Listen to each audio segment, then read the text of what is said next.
Here's my audience.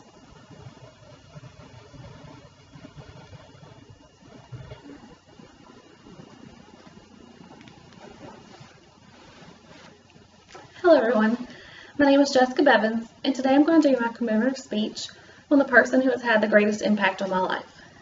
My role model, my best friend, my biggest cheerleader, my source of reason, my mom. I thought this would be the easiest speech to write, but it may in fact be my most difficult speech. I want to express all the feelings I have for my mom, but I may not be able to find the right words or phrases to do her justice.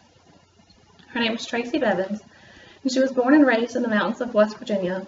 She was the youngest of 8 kids. Her dad was a farmer and a postmaster, and her mom worked at a women's penitentiary. I love hearing the stories of her childhood, the crazy things they did, the lessons learned, and the principles that she was raised on. She was raised to be giving, open-minded, and Christian. My mom and dad were married when they were 18 years old and had their first child 2 years later. They ended up having 4 kids, 1 boy and 3 girls, and I'm the youngest of their 4 kids. Growing up, and even now today, Dad worked out of town most of the time.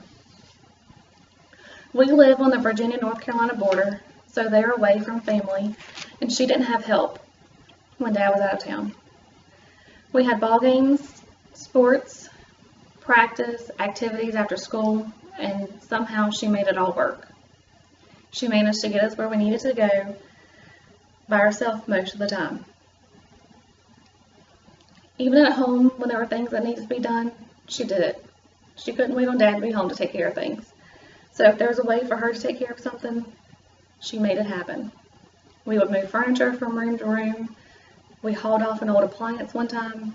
I don't know how we did it, but we managed. She was the model of independence. She may not see herself as being independent, but to me, that's what she taught me. You do things yourself, get it done as long as you can. Not only does she model independence to us, she preached financial independence to us.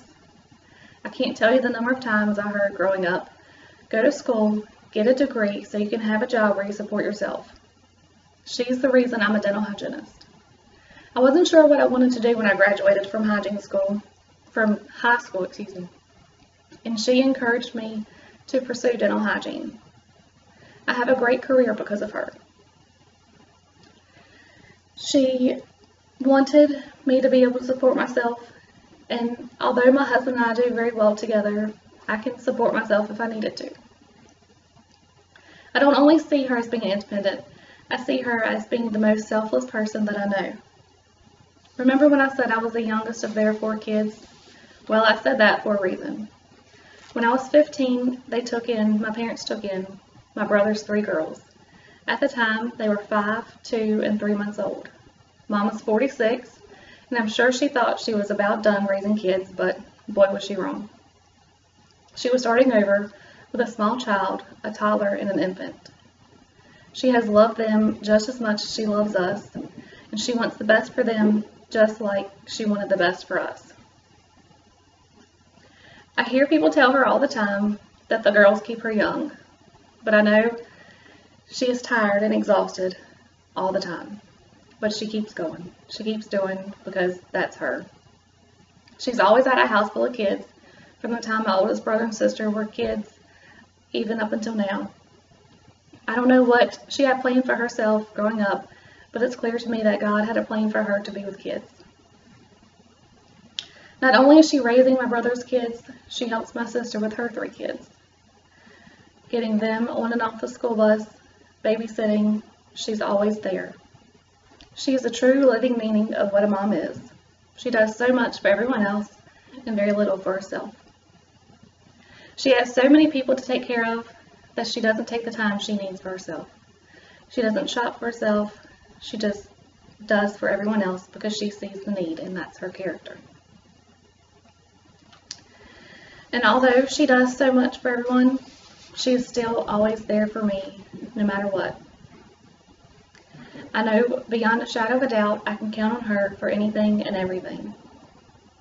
To know you have one person in your life who is there for you, no matter what, is a feeling I can't explain. No matter how big or small my problem is, I can go to her for help, for advice, or even just to have her listen to me. We have always been close. Even in my teenage years, we were close. We had our differences. We had our fights, I'm sure. But no matter what, I knew she was there for me and wanted the best for me. Even if I was at school and I forgot a glove or cleats or a jersey for a ball game, I knew I could call her and say, "Mom, I forgot this. Can you bring it to me?" And she was right there. She was always there. I live about 4 miles away from her, and I see her 2 or 3 times a week, and we talk every day. I cherish the relationship that I have with her. I cherish the person she is and the person that I want to be because of her. I wanted to do this speech with my mom because I want her to know how much she means to me. She is my audience for every speech, and today is no different. She doesn't get the recognition or the thank yous that she deserves nearly enough, and I want her to know how much she means to me. I want her to know that I hope and pray to have a relationship with my daughter like the relationship she has with me. It won't be long, and I'll be starting to form that relationship with her. I hope to teach my daughter things and teach her by example like my mom has taught me. I can't begin to imagine the relationship that my mom will have with my little girl, and I can't wait to see it grow. Again, I just wanted to say thank you for everything she has done for all of us, and that she continues to do, and that she will do. Thank you for taking the time to listen to my speech today, honoring my mom.